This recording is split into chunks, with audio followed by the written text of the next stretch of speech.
What is up, you guys? Teller checking in for the recap of UFC 287. Little late night session recording going on here. I've had a long weekend. For those of you guys that keep up with me on Instagram, you saw me at the beach watching the fights. I had a long weekend in general. Uh, this fight card was pretty brutal for me. You guys know that this was one of the toughest overall cards I've had. Now, from a betting perspective, although we didn't hit any of the four bets we targeted, fortunately, they were all very safe plays, very small plays, 1 unit stabs, all underdog plays that I targeted out of those four. So not major losses, but obviously I'm not happy with the way things played out. We'll get to those four fights that I targeted. Two of them played out very closely. Potentially could have went either way. You guys let me know what you think there. We'll talk about all the fights. Also, worth mentioning, I had about 10,000 views on my UFC 287 prediction video, which is one of the best videos I've ever put from a viewership standpoint. And again, I'm not really happy with the productivity that I did as far as my picks went there. So, I just want to say that I appreciate all your guys' support. And you know what? It's going to happen once in a blue. We're going to have a tough card like that. But again, unfortunately, the UFC going down to Miami, this was a card that I was very excited for. And not only did my picks not go well, and overall we didn't pick that well, but there was other things that went wrong as well, right? Adrian Yanez, a fighter that I've interviewed on the show, one of the fighters that I've interviewed that really has potential to fight for the belt, maybe grab that belt. You guys know how that fight went. Just in every single way, the Adesanya versus Pereira fight, the free play I gave out. I'm going to just cut to the chase. It was a tough card for me. And let's talk all things UFC 287. We'll start with the first fight. Sam Hughes takes out the UFC newcomer, Jacqueline Amorim.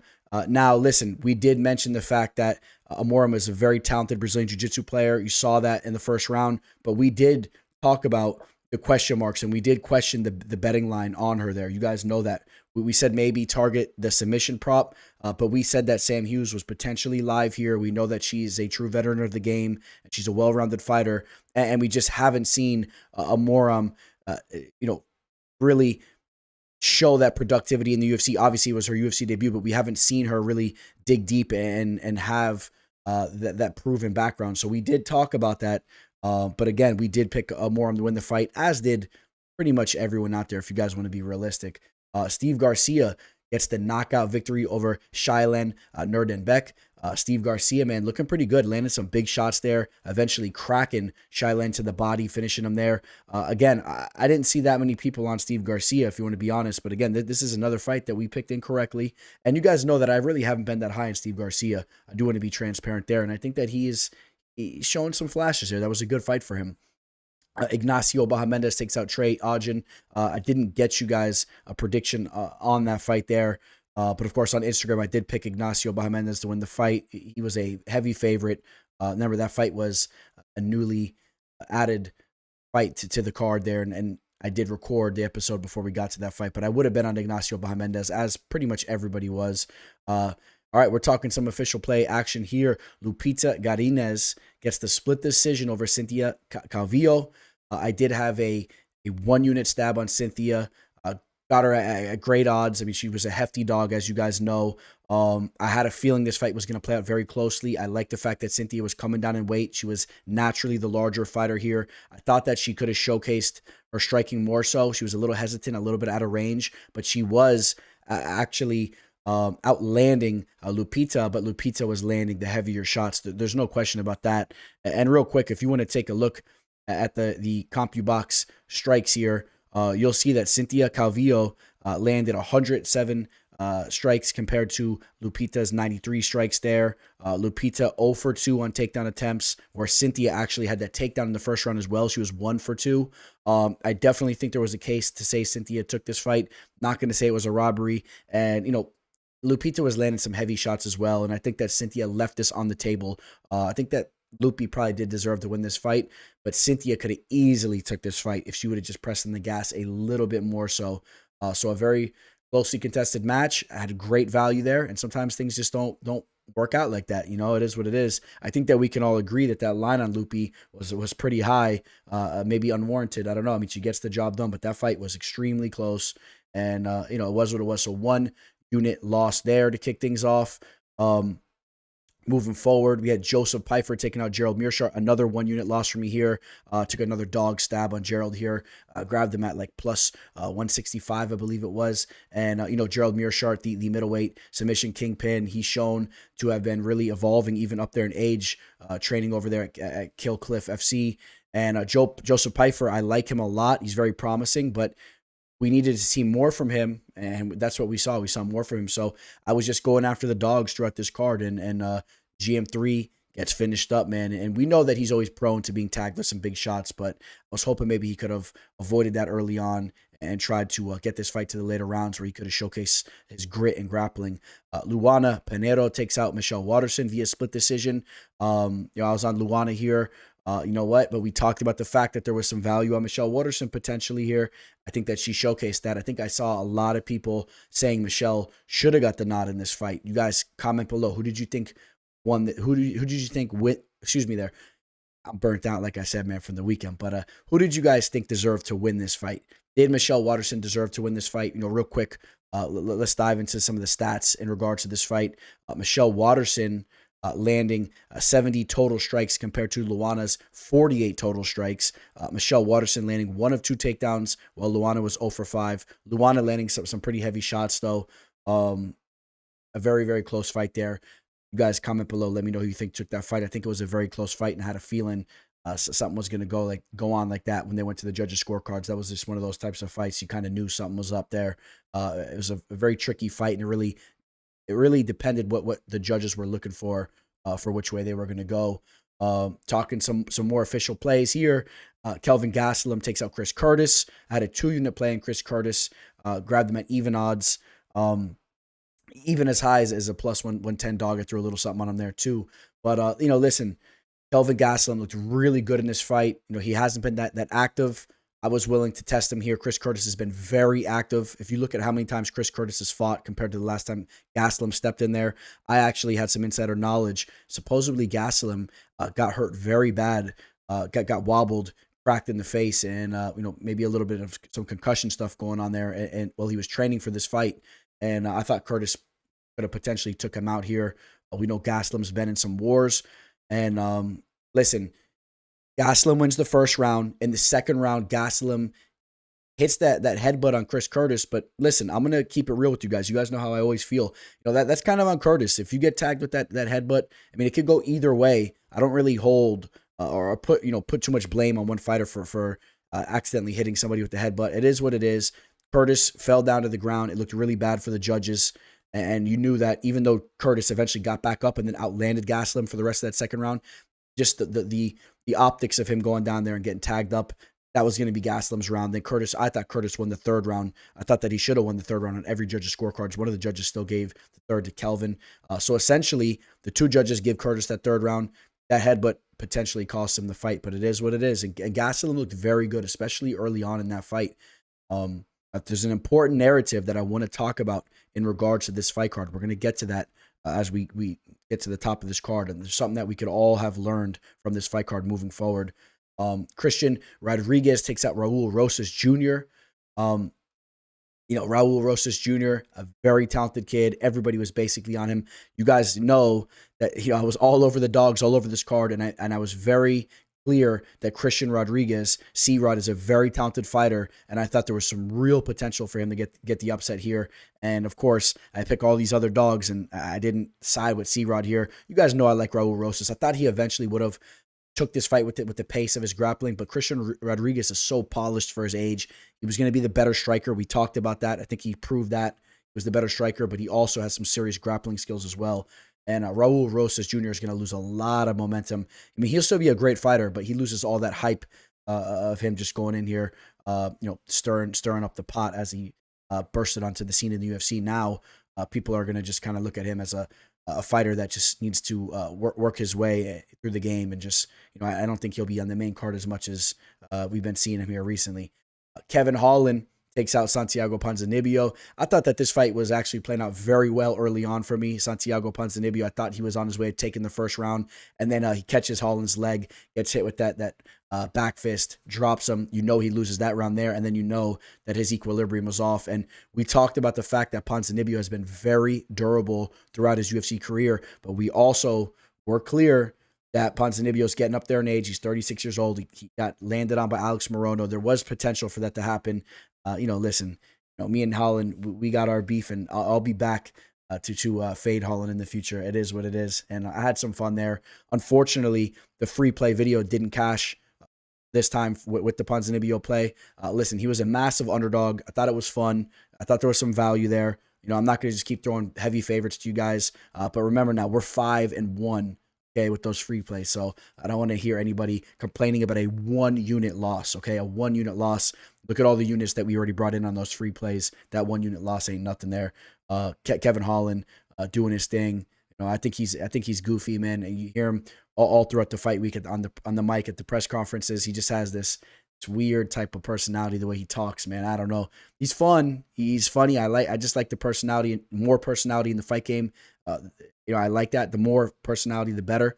But he's just an odd dude, and I'm not really sure why everybody likes him as much as they do. But he's a hell of a fighter, and I think that he's a threat to the welterweight division there. And real quick, I'm sorry.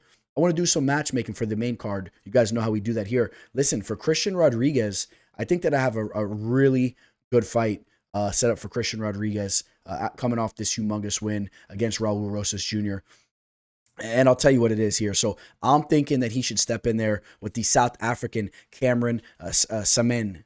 The Cameron Saman, the very talented, undefeated 8-0 South African product. Another very young fighter. Christian Rodriguez he's extremely young as well. He just took out the other young buck. Let him get a fight with another up-and-coming young stud in Cameron MSP Saman, who is coming off that victory against Mana Martinez. I think that's a fight that makes a lot of sense. You guys let me know what you think there. And then as far as the matchmaking is going to go for my boy Kevin Holland, I think I got a good one for him lined up. I definitely have him staying in the welterweight division. I don't foresee him going back up to the middleweight division anytime soon, coming off a big victory here.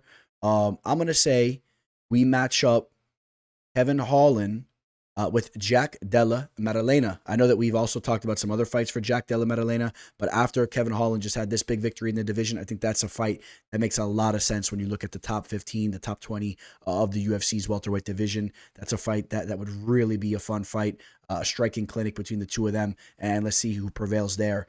What do you guys think about that match right there? And then we'll move forward, and now we're going to be talking about Rob Font getting that first round knockout on Adrian Yanez.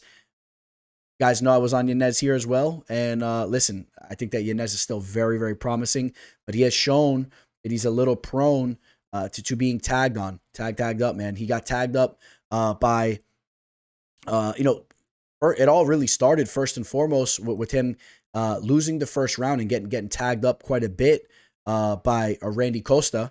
Now, he eventually settled back into that fight and got to finish himself in the second round against Davey Grant. He showed that he was there to be hit as well, clean things up against Tony Kelly. But then, listen, Rob Font's no joke. I thought that Adrian Yanez was eventually going to drop Rob Font just the way that we saw Chito dropping him a lot throughout that fight. But Adrian Yanez is just a little bit too willing to engage, and it makes it fun for us as fans. But as far as him pushing his way towards the top, he needs to clean that up. He can't just go in there and be willing to eat so many shots to deliver. He's a very technically sound fighter. I think he should slow things down and play things a lot more defensively. I think he needs to use his footwork and look to hit to strike and go in and out, bounce in and out. He's in there. He's in the pocket a little bit too much. He's looking to sling and hit that big counter shot, and he's there to be hit. And a guy like Rob Font, the volume is there, and he's gonna look to throw 30 shots at you, and one of those is going to be a big one. It's going to hurt you. So Rob Font, I think that was a huge win for him, especially when you look at what he's been up to recently. He's had some tough losses, the loss to Aldo and Vera. This is a huge bounce back victory. And, I got a pretty solid matchup, at least in my mind. I'm saying we throw Petr Yan and Rob Font in the cage together. What do you guys think about that? I know that Petr Yan is on a 3-fight losing skid, but you guys know he still has the name in the game, and he's been fighting nothing but the top guys in the division. I don't normally match guys up. A guy coming off a loss, a guy coming off a win, but that's a fight that makes a lot of sense to me. If you take a look at the top 10 of the division, there's not really an overwhelming amount of options there. I think that that's the fight that needs to be set up, in my opinion. So you guys let me know what you think about that. All right, guys, and then now we're talking about the co-main in the main event here. So things are going to get exciting here. Gilbert Burns takes out Jorge Masvidal. Burns was a huge favorite going into this fight. I really think that Burns should just absolutely put it on Jorge here. I'm a huge fan of Jorge Masvidal. I really wanted him to win this fight. He has grown on me more and more. Just the way he's been handling himself. He's a G. You guys know that. He's an OG in the game. Gilbert Burns is a stud as well. Burns, he's not a spring chicken, but he is definitely hitting his stride right now. I think that he is coming into his prime, and it's funny because he's coming into his prime at the age of 36 here, soon to be 37. But I mean, he's a stud. And now when you talk about what's next for Gilbert Burns, I mean, listen, you guys know Dana White saying that Colby Covington is going to be next for Leon Edwards there. And if that's going to be the case, Jorge Masvidal was a fighter that was potentially going to shake that up if he had a big knockout with the beef with Leon that he could have snuck in there. I don't think that Burns is going to sneak in there with that performance. Played it a little bit safe at times. I mean, he landed some big shots as well, but a couple takedowns. I think that you have to set up Bilal Muhammad and Gilbert Burns. That's a fight that I really want to see. Stylistically, it would be an amazing fight. Both of these guys can grapple. They can strike. They're both very well-rounded. This fight was already supposed to happen once before, and you take a look at the top of the division, that's the fight that makes sense. You guys tell me you wouldn't want to see that fight right now. You wouldn't want to see Bilal Muhammad versus Gilbert Burns. I mean, the winner of that fight has an immediate, guaranteed title shot no matter what's going on with the title. You know what I'm saying? So Leon faces Colby. If anything happens there, they step in or whatever. But that as long as that will take, the winner of that fight has to be next. There's really nobody else even in consideration. I don't care if Shavkat wins another fight. Shavkat is behind the winner of that fight there. These guys are barking up the tree for a title shot. Set that fight up. What do you guys think about that? Let me know there. All right, and then we'll work our way to the main event, which, like I said, man, I mean, I keep it real with you guys. This card just... it was exciting the way that Izzy finished the fight, but you guys know I was going for Pereira. I picked him to win the first time, picked him to win here. Definitely didn't want nothing to do with this fight from a betting perspective. Izzy's just such a stud, and I had a good feeling that he can come back here and get redemption. But Pereira was just nasty, man. He got just a little bit overconfident, and you gotta love the way that Izzy kind of played possum there, sucking him into the cage, shelling up, and then just hitting him with that counter shot. I thought it was nasty the way that he was mocking Alex's kids, fainting like what Alex's kid did to him back in the day when he got knocked out in the kickboxing ring. I like that energy though. You know what? There's nothing wrong with that. If any of you guys think that was messed up, I think you guys are soft because you saw the video what Alex's kid did to Izzy. He had it coming, all right? And he was a young buck then. He's older now, and he's sitting there crying. I get it. That's got to be extremely tough to watch your pops get knocked out like that. But listen, these are all warriors. I'm sure Alex will settle his kids down, teach them what this is all about. But Izzy pulling out the bow and arrow over his shoulder, pop, throwing the 3 bow and arrows. I will not sit here and bullshit you guys. That shit was G. I like it, and hats off to Izzy for coming through. Now, I'm going to tell you guys what right now, and you guys got to let me know what you're thinking. We have to see the MMA trilogy of this fight. This has to be an immediate rematch. Pereira just took out Izzy. Izzy comes back, gets the redemption. If you want to be honest, Pereira was pretty much dominating this fight up until the point he got hit with that counter strike.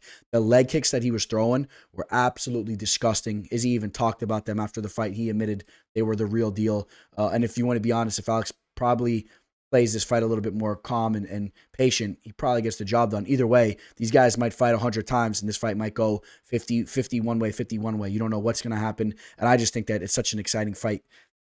Lock these guys in the cage one more time, settle it once and for all. It's without a doubt the last time that we see them fight, but that fight has to happen. And when you take a look at the top of the middleweight division, there's really nothing going on there anyway. It's not like somebody is really making noise and demanding a title shot right now anyway. So that's what I'm thinking. Lock these guys in the cage one more time. I don't want to hear nothing about Alex going back up to or going up to the light heavyweight division just yet. Let him have this fight. If he wins or loses, then if he wants to let go of the belt or whatever, go back up to the 205 division. But he can make weight. He just made weight right now, 185, and let him get one more fight with Izzy. And listen, Izzy, he kind of handled himself like a G. You know what I mean? But I'm a little bit more of an Alex Pereira type of guy. This guy is just he's a man's man. The way he handles himself, he's just like the bad guy. And in a lot of these movies we used to watch, man, he's just stone cold. He's quiet. I love the way he's so stoic, and he handles himself like a real man. The way he dresses, the way he handles himself, the way he handled the defeat, and Izzy does handle himself in defeat very well as well. But I'm not really. I don't go on about that. You guys catch my drift. But Izzy, he's a G in a lot of ways as well. I just don't agree with all the types of ways that he is. But he has potential to be certified 100% G. Just needs to clean up some stuff. That's my opinion. You know what I mean? So some of you guys agree with me. Some of you guys don't agree with me. And real quick, before Izzy got that knockout, let's check what the top box strikes were looking like. It was 49-41, but do understand, Izzy, Izzy, when he got the knockout, he landed about maybe 4 strikes there. So it was pretty evenly matched there. But in my opinion, you guys let me know if you agree or not. I think Pereira was landing the much more significant strikes, the heavy strikes. He was taking that leg out. He was landing some big shots on the feet as well. I would love to see that fight one more time, man. And now I told you guys there was a trend throughout this card I believe that we could learn from, something that we've kind of known throughout the last couple of years anyway. If you really check the stats on younger fighters taking out some of these older fighters that have been around quite a bit, statistically, these younger fighters are coming through. Of course, it depends exactly what age frame we're talking about, but I'm talking about right there from those 27 to 30, they're taking out a lot of these 36-year-olds, these 35-year-olds. And that's something that we do got to pay more attention to. You guys know every little percentage of stats, of knowledge that we could use to help better ourselves to get an edge with these betting lines. We got to take it and we got to learn from all these fights and these fight cards. So, look throughout this card. I mean, we saw it everywhere. Ignacio Bahamendez, he's a stud. He's a young buck. The new generation, 25 years old, taking out Trey Ogden. I mean, you're seeing these young fighters like Lupita Garina taking out Cynthia Calvillo as well. Cynthia's been around for a while. She's not that young. And, Lupita using her youth and just her athleticism to get the job done there. Joe Pyfer taking out Gerald Mearshart. Luana Pinero taking out Michelle Watterson. Kelvin Gaslum taking out Chris Curtis. I mean, that's a little bit of a different one, but Kelvin's still 4 years younger, 31, much more in his prime.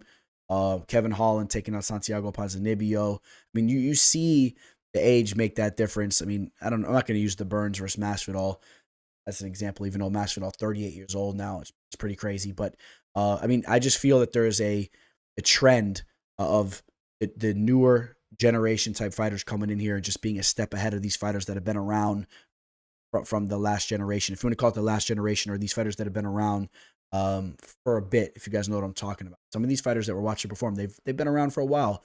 Santiago Ponzinibbios, the Gerald Mearsharts, they've been putting in work. And I think they're just going to have tough times with these younger fighters. So it's just a little tidbit I want to bring up there. All right, guys. So appreciate all you guys checking out my recap of UFC 287. It was a rough one. You guys know I always keep it real with you guys. You guys know that. And I appreciate all your support. I appreciate all the feedback that you guys have been giving me. Hit that like button while you're here. Subscribe to the channel if you guys have not already. Catch me on all my social media platforms. I appreciate you guys so much. I'm going to go edit this video up for you guys, get it here on YouTube, and then hit the sack. I am exhausted, man. Long weekend we had. All right, guys. And you guys know what it is. We get right back to the grind Monday morning. Tomorrow, we get in the lab and we just start crunching tape. Start doing more taping, start getting to it all, and whatever you guys got going on your end, make sure you guys get to it. Let's get to it. Let's have a good, productive week. Happy Easter to all you guys. Signing out. Teller. Welcome to the show. This is the MMA fortune teller. Yeah.